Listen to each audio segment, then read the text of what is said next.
Halo, selamat siang saudara. Bagaimana kabar Anda siang ini? Senang sekali, saya Ibrahim Isnaizar dan rekan saya Dulu ya Amanda. kembali hadir menjumpai Anda di Breaking Makro. Berita siang ini diawali dengan datangnya kenaikan harga Pertamax. Mulai 1 April 2022, pemerintah melalui PT Pertamina telah mengeluarkan keputusan bahwa harga BBM jenis RON 92 atau Pertamax mengalami kenaikan harga. Harga Pertamax ini menjadi Rp12.500 dari sebelumnya Rp9.000 per liternya. Menurut Nika Widiawati, Direktur Utama Pertamina, bahwa pemerintah terpaksa menaikkan harga Pertamax untuk menghindari kerugian akibat melonjaknya harga minyak dunia yang saat ini sudah mencapai $110 per barel. Selain itu, ada beberapa alasan lain mengenai penyebab kenaikan harga Pertamax, yaitu dampak dari ketegangan Rusia dan Ukraina. Pasokan yang sebagian besar dari Rusia inilah yang membuat harga minyak dunia melonjak. Penyebab selanjutnya adalah harga jual Pertamax yang jauh dari harga sebenarnya. Jika pemerintah tetap menaruh harga Pertamax, maka tidak menutup kemungkinan bahwa APBN akan membengkak. Baik, berdasarkan berita yang disampaikan rekan saya, selanjutnya kita akan melihat harga Pertamax tersebut dari sisi ekonomi pasar uang dan pasar barang. Pasar barang atau pasar komoditas merupakan proses interaksi antara permintaan dan penawaran terhadap barang dan jasa. Dalam sistem perekonomian tertutup, permintaan utama berasal dari sektor rumah tangga sebagai konsumen atau pembeli dan pemerintah selaku produsen atau penjual. Pasar uang adalah tempat pertemuan antara pembeli dana dengan calon konsumen. Pertemuan ini bisa dilakukan secara langsung atau melalui perantara. Pasar uang muncul karena adanya transaksi permintaan atau penawaran terhadap sejumlah dana atau surat-surat berharga jangka pendek umumnya di bawah 270 hari. Baik, selanjutnya kita sudah terhubung dengan narasumber pertama kita, yaitu Rizky Alamsyah yang akan memaparkan kajian teoritis. Halo, Mas Rizky Alamsyah, apakah sudah terhubung? Halo Mbak Amanda, Mas Baim, dan Mbak Audi yang sudah terhubung juga nih. Jadi di sini saya akan menjelaskan tentang kajian teoritis. Jadi ada beberapa penjelasan nantinya. Ada beberapa bagian, yaitu pertama adalah hakikat dari harga komoditas. Yang kedua adalah hakikat dari inflasi. Selanjutnya adalah hakikat dari Pertamina dan Pertamax. Dan yang terakhir itu adalah kurva ISLM. Oke, kita akan masuk pada bagian pertama nih, yaitu adalah hakikat dari harga komoditas. Terkait dengan perubahan harga komoditas dan inflasi ini, menurut Furlong dan Ingenito tahun 1996 meyakini bahwa harga komoditas dapat dijadikan sebagai leading indicators dari inflasi. Alasannya ini ada dua nih. Jadi pertama itu adalah karena harga komoditas ini mampu merespon secara cepat shock yang terjadi dalam perekonomian secara umum. Seperti contohnya itu adalah peningkatan permintaan atau bahasa lainnya itu adalah aggregate demand shock. Nah, kedua ini adalah terkait dengan harga komoditas mampu merespon terhadap non-economic shock. Misalnya itu apa? Misalnya itu adalah bencana alam seperti banjir, tanah longsor, dan hal-hal lainnya yang terkait dengan bencana alam yang dapat menghambat jalur distribusi dari komoditas tersebut. Perubahan harga ini secara umum berlanjut terus sampai pada tingkat yang berbeda-beda. Reaksi cepat dari harga komoditas ini dapat mengindikasikan bahwa komoditas lain mengikuti dan meningkatkan tekanan dari inflasi. Menurut Furlong dan Ingenito tahun 1996 melakukan estimasi menggunakan pendekatan vector autogression atau VAR ya nama lainnya itu, dan juga rolling regression. Itu mereka menyatakan pendapat bahwa harga komoditas ini memiliki hubungan yang sangat erat gitu loh dengan inflasi, walaupun mengalami kondisi penurunan pada koefisiennya. Nah terus selanjutnya menurut Cody dan Mills pada tahun 1991 sama nih pendapatnya sama yang tadi. Jadi mereka percaya bahwa kenaikan harga komoditas menjadi tanda kenaikan dari inflasi. Dan itu harus disertai dengan ketegasan dari kebijakan moneternya gitu loh. Namun karena suku bunga tidak berlaku nih di keuangan swasta, jadi bank sentral itu menerapkan suku bunga yang lebih tinggi gitu loh teman-teman, dari suku bunga optimal dalam menanggapi fluktuasi dari harga komoditas itu. Nah, jika bank sentral ini terus ngerespon nih dari kenaikan harga komoditas itu dengan tepat, dampaknya itu apa? Dampaknya itu pada dimitigasi gitu. Nah, hal itu menunjukkan bahwa harga komoditas ini merupakan suatu informasi yang baik gitu loh tentang dampaknya. Nah, masalah dalam menentukan besarnya respon keuangan terhadap fluktuasi harga komoditas ini muncul karena terlalu banyak produk yang dimasukkan dalam permintaan dengan berbeda, dan fluktuasi harga komoditas ini dapat disebabkan oleh guncangan tertentu yang tidak mempengaruhi kondisi makroekonomi. Nah, maka dalam hal ini tuh kayak apa ya, kebijakan fiskal itu bereaksi berlebihan gitu loh terhadap perubahan harga komoditas, dan nantinya itu dampaknya buruk pada penghematan. Untuk alasan ini, maka diperlukan pemulihan sekeranjang produk yang toleran dan dominan gitu terhadap kebijakan, sehingga nantinya responnya akan lebih terukur dan lebih tepat sasaran gitu teman-teman. Selanjutnya itu adalah hakikat inflasi. Jadi memang inflasi ini merupakan suatu meningkatnya harga-harga secara umum dalam suatu perekonomian. Persentase kecepatan dari kenaikan harga-harga ini dalam suatu periode tertentu dinamakan tingkat inflasi. Ini ada pengertian dari Sukirno tahun 1999. Kalau dilihat dari faktor penyebabnya, inflasi ini dibedakan menjadi dua nih teman-teman. Pertama itu adalah inflasi tarikan permintaan, atau nama lainnya itu adalah demand pull inflation. Kedua itu adalah inflasi desakan biaya, atau nama lainnya itu adalah cost push inflation.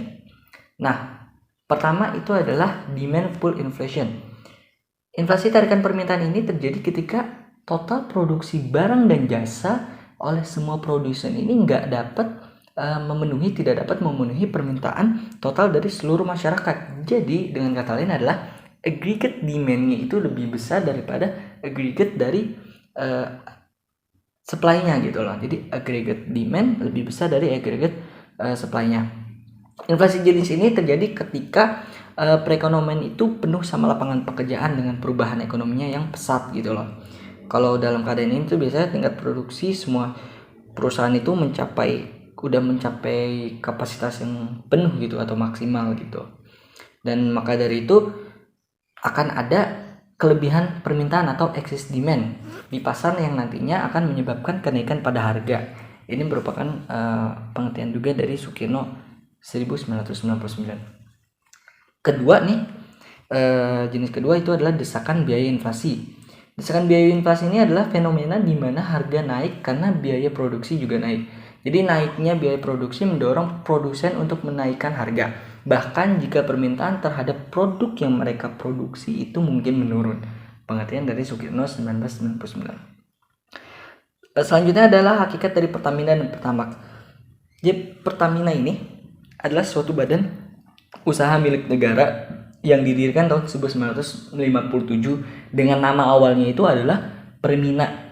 Terus berubah menjadi Pertamina setelah bergabung sama Pertamina pada tahun 1968. Nah, ini tuh Pertamina ini di Orde Baru era Presiden Soeharto 1970-an dulu menjadi investasi skala besar dalam struktur pemerintahan dan program pengentasan kemiskinan. Cuman waktu tahun 1975 ini mulai menurun ya, mulai mengalami kehancuran gitu karena adanya salah urus dan korupsi gitu. Jadi Pertamina ini adalah suatu perusahaan yang bergerak di bidang sektor hulu dan migas gitu. Sektor hulunya itu meliputi minyak bumi, gas, dan panas bumi gitu. Sektor hilirnya ini meliputi pengolahan, pemasaran, perdagangan, dan transportasi. Terus ini juga merupakan perusahaan minyak produsen minyak terbesar kedua di Indonesia setelah Chevron Pacific Indonesia. Ini Chevron Pacific Indonesia itu bagian dari Chevron di Amerika gitu loh. Salah satu perusahaan energi terintegrasi terkemuka di dunia gitu. Pertamina ini total kapasitasnya itu adalah 1 juta barel per hari gitu. 1 juta barel minyak per hari. Nah, ini Pertamina merupakan BUMN yang utuh gitu loh, sehingga tidak menjual sahamnya di Bursa Efek Indonesia. Unit staff seniornya nasional dan internasional. Terus Pertamina ini menjalankan tugasnya atau membentuk joint venture ini melalui Common Operation Bodies atau JOB dan juga Joint Operating Contracts dan Specialist Support Contracts atau CT scan. Selain kanvas dan organ, produk gas dan transmisi, Pertamina ini juga terus menggunakan batu bara dan gas metana panas bumi. Untuk itu Perseron berupaya untuk menyeimbangkan cara bisnisnya gitu loh. Nah, penurunan produksi kanvas di Indonesia ini belakangan ini menunjukkan efektivitas dari Pertamina. Selanjutnya kita masuk kepada Pertamax. Jadi di Pertamina ini menjual beberapa bahan bakar, jenis bahan bakar, yaitu ada Pertalite, Pertamina, Pertamax Dex, Dexlite, dan Pertamax Turbo. Nah, dari semuanya ini yang disubsidi untuk sekarang itu yang harganya tidak naik itu adalah Pertalite. Jadi kita akan membahas kenaikan harga dari bahan bakar, jenis-jenis bahan bakar ini terkait dengan Pertamax, Dexlite, Pertamax Dex, dan juga Pertamax Turbo. Pertalite tidak, karena dia disubsidi dan full subsidi, jadi tidak mengalami kenaikan harga. Pertama, Pertamax adalah bahan bakar minyak yang menghasilkan kualitas dengan perlindungan mesin terbaik. Pertamax ini merupakan bahan bakar yang diproduksi oleh Pertamina dengan oktannya itu, angka oktannya itu 92 minimal. Angka oktan ini menjadikan pembakaran terasa sempurna gitu loh, dan tidak meninggalkan residu. Hal ini sangat disarankan nih buat teman-teman yang punya kendaraan dipakai setiap hari. Kelebihan dari Pertamax ini adalah pemakaian bahan bakarnya itu lebih baik, terus bisa melindungi mesin juga, terus penimbunan karbonnya ini nggak menghambat gitu loh. Jadi kalau misalnya ada penghambatan kelincahan mesin kendaraan, menggunakan Pertamax ini bisa lebih baik gitu, lebih lancar. Kelebihannya juga ada teknologi namanya Pertatek atau Pertamina Teknologi. Formula zat aktif yang ada di dalamnya itu mempunyai kekuatan untuk menjernihkan hasil buangan kotoran pada mesin, yang membuat mesin itu menjadi tahan lama gitu, lebih awet, dan juga melindungi mesin dari karat, sehingga bahan bakarnya menjadi lebih baik. Terus selanjutnya itu adalah Dexlite. Kita ke Dexlite dulu.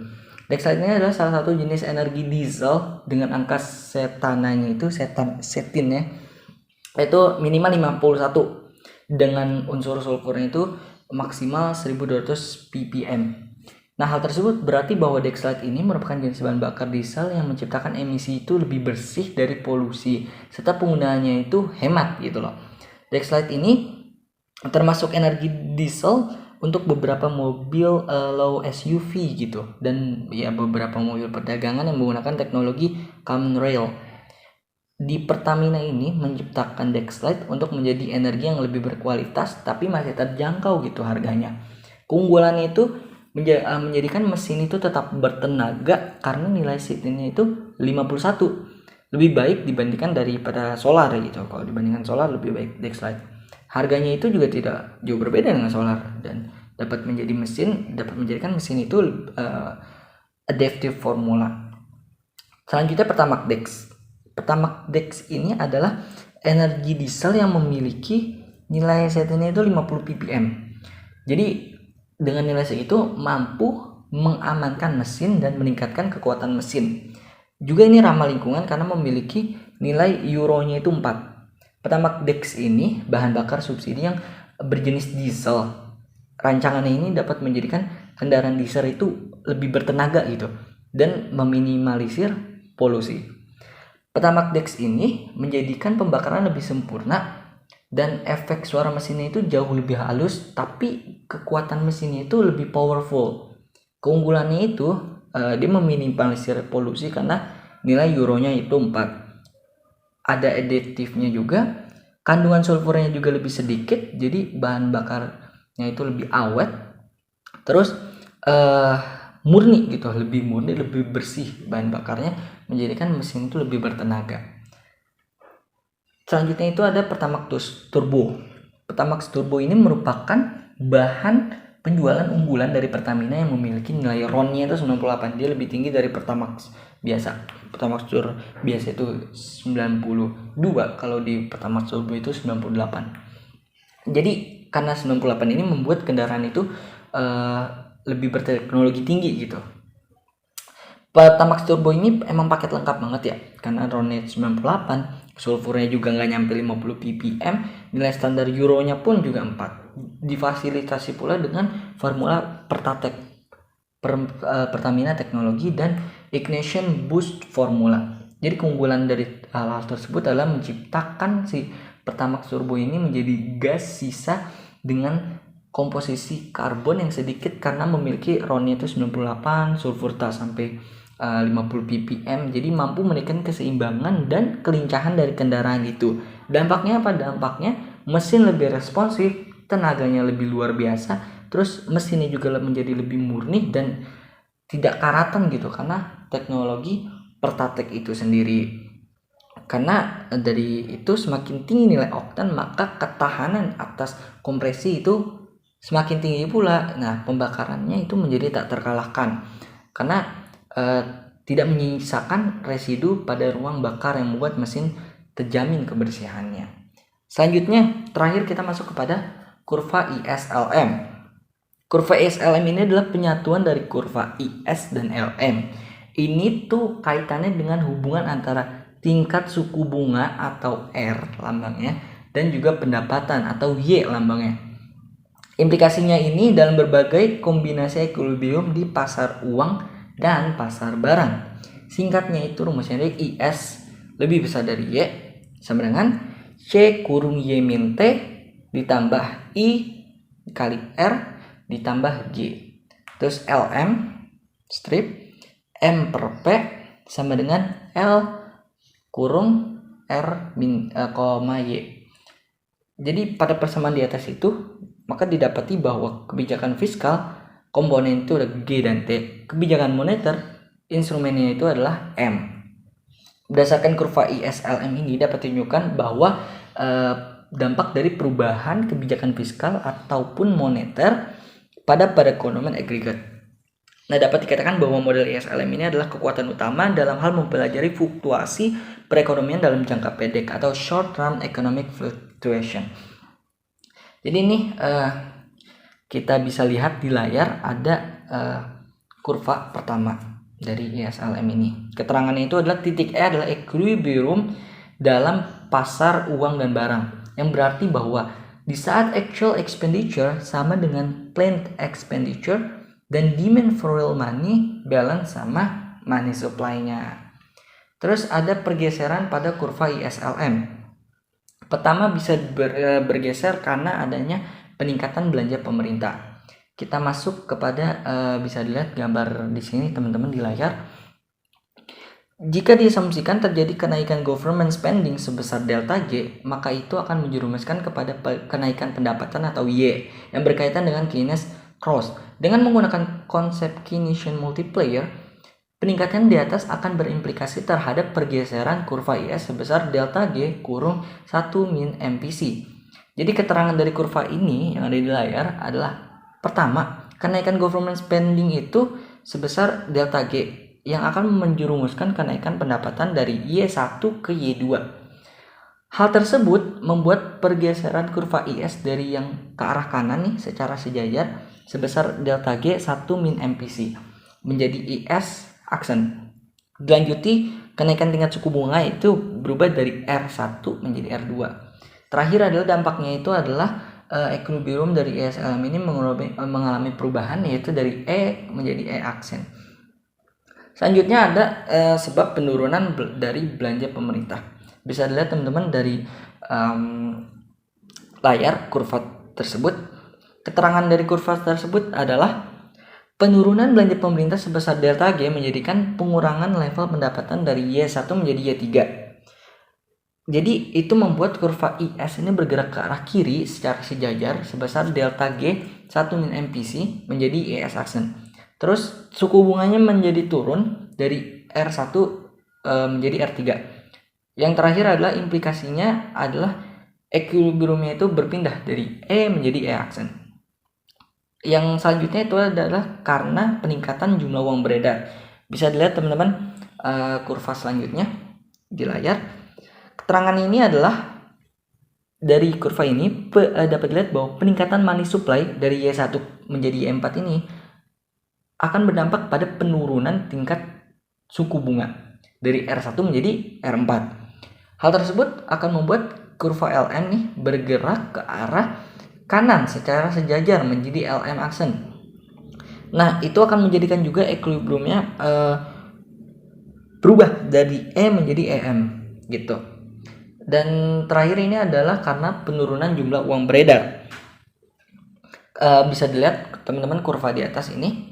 Keterangannya adalah penurunan jumlah uang beredar dari Y1 menjadi Y5 berdampak pada kenaikan tingkat suku bunga dari R1 menjadi RS gitu. Nah, selanjutnya itu Y1 menjadi YS ya maksudnya, terus berdampak pada kenaikan tingkat suku bunga dari R1 menjadi RS. Selanjutnya adalah kasus tersebut akan disertai dengan kurva LM yang bergeser dari ke arah kiri secara sejajar menjadi LM aksen. Terus itu akan menjadikan juga kurva equilibriumnya itu berubah dari E menjadi EN gitu. Demikianlah Mas Baim, Mbak Manda, dan Mbak Audi penjelasan terkait dengan kajian teoritis. Saya kembalikan lagi ke studio bersama Mas Baim dan Mbak Manda. Terima kasih. Baik, terima kasih kepada Mas Rizky Alamsyah atas pemaparannya. Selanjutnya, kami telah terhubung dengan narasumber kedua yakni Audi Azahra yang akan menganalisis permasalahan yang sedang kami bahas. Halo, Audi Azahra, apakah sudah terhubung? Halo Mbak Manda, Mas Baim, dan Mas Rizky Alam. Baik, silakan Mbak Audi penjelasannya.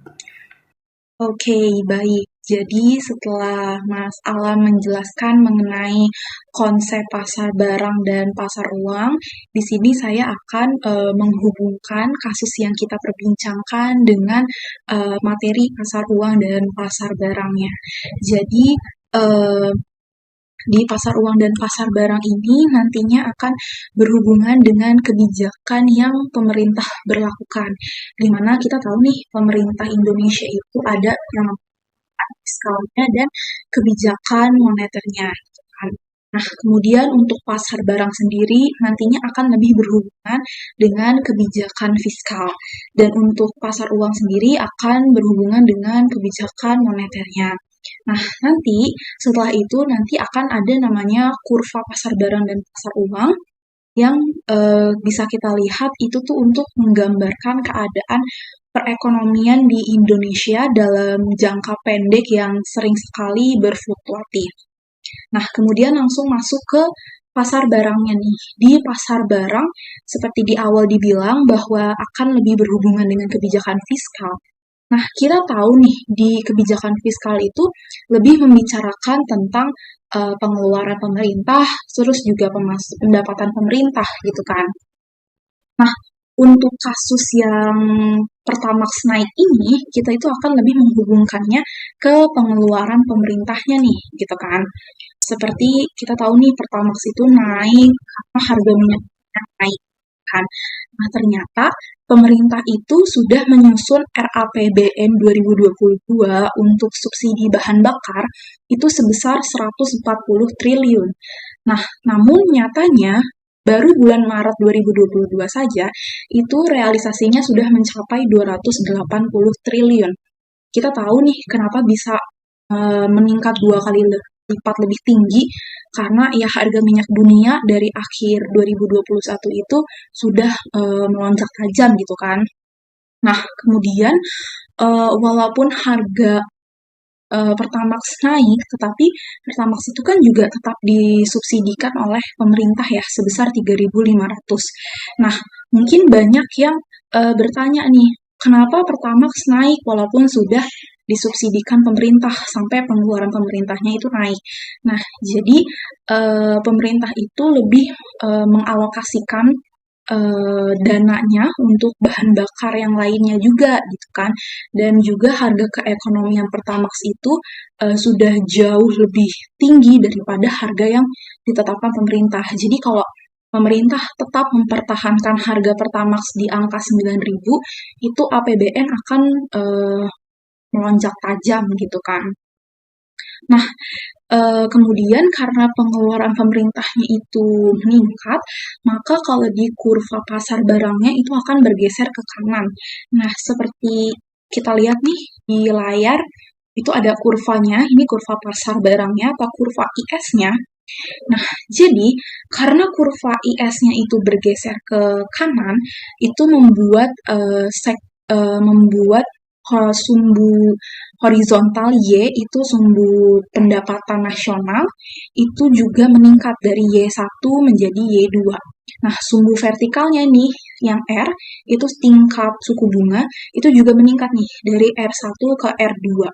Nah, kenapa sih justru kalau pengeluaran pemerintahnya itu nambah gitu ya? Kenapa justru pendapatan nasionalnya juga meningkat gitu kan? Nah, ternyata di pengeluaran pemerintah ini memiliki efek pengganda nih. Nah, efek pengganda itu seperti apa cara kerjanya? Jadi, efek pengganda itu ketika pemerintah mengeluarkan uang 280 triliun untuk bahan bakar, nah, maka nantinya bahan bakar ini kan akan dipakai oleh masyarakat, akan dikonsumsi, yang nantinya dikonsumsi itu masyarakat akan menghasilkan pendapatan. Nah, ketika pendapatannya diakumulasikan, pendapatan keseluruhan itu akan lebih dari 280 triliun tersebut. Jadi mungkin simpelnya ketika pemerintah mengeluarkan 280 triliun, nantinya mungkin kayak timbal baliknya itu akan lebih dari 280 triliun tersebut gitu teman-teman. Jadi seperti itu cara kerja efek pengganda, dan itu yang membuat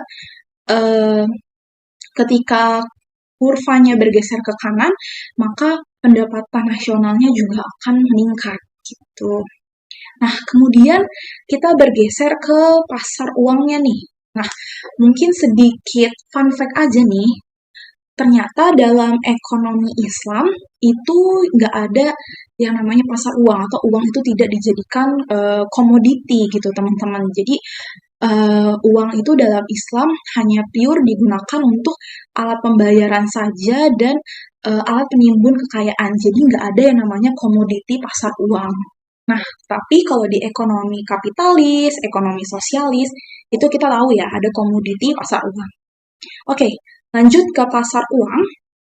Jadi nanti di pasar uang itu juga ada kurvanya, kurva LM, yang menghubungkan antara tingkat suku bunga R lambangnya dengan pendapatan dengan lambang Y. Nah, seperti tadi di awal sudah dikatakan bahwa pasar uang ini akan berhubungan dengan kebijakan moneter gitu kan, peredaran uang di masyarakat yang kita tahu di Indonesia itu diatur oleh Bank Indonesia. Nah, menurut data dari Bank Indonesia pada bulan Maret 2022, jumlah uang yang beredar di masyarakat itu sebanyak 7.810,9 triliun. Dan tentunya hal ini lebih banyak daripada bulan-bulan sebelumnya. Berarti terjadi peningkatan jumlah uang yang beredar di masyarakat. Nah, kalau jumlah uang yang beredar di masyarakat itu meningkat, berarti kalau kita gambarin kurvanya nih, kurva LM itu akan bergeser ke kanan gitu. Nah, coba kita lihat. Oke, jadi di layar ini ada kurva LM ya teman-teman. Jadi di sebelah kiri ini ada namanya kurva money supply. Jadi money supply atau uang yang dikeluarkan oleh Bank Indonesia itu tidak terpengaruh oleh tingkat bunga. Jadi berapapun uang yang dikeluarkan oleh Bank Indonesia itu tidak ada pengaruhnya terhadap tingkat bunga. Nah, tetapi yang berubah itu nanti adalah kurva permintaan uangnya atau permintaan uang yang diminta oleh masyarakatnya. Di mana nantinya titik keseimbangan itu akan berubah nih dari E1 menjadi E2 seperti yang ada di gambar sebelah kiri teman-teman. Nah, selanjutnya karena money supply-nya itu bergeser ke kanan, maka terjadi pergeseran kurva LM akibat kebijakan moneter tersebut, ya kan? Nah, dapat dilihat bahwa kebijakan moneter ini termasuk kebijakan moneter easy money policy atau peningkatan jumlah uang beredar. Nah, sebenarnya peningkatan jumlah uang beredar itu tergantung pada harga-harga kebutuhan masyarakat nih. Jadi semakin tinggi tingkat harga yang berlaku di masyarakat, maka semakin banyak pula jumlah uang yang diminta oleh masyarakat gitu. Karena kan kita tahu nih kebutuhan masyarakat itu naik, jadi jumlah uang yang diminta masyarakat itu pun juga akan bertambah gitu kan. Nah, karena bertambahnya uang yang diminta oleh masyarakat, maka Bank Indonesia memutuskan untuk menambah jumlah uang yang beredar di masyarakat. Gitu. Nah, dengan adanya penambahan jumlah uang beredar ini akan membentuk equilibrium baru. Seperti itu penjelasan hubungan dari naiknya Pertamax dengan pasar uang dan pasar barang. Saya kembalikan lagi ke Mbak Manda dan Mas Baik.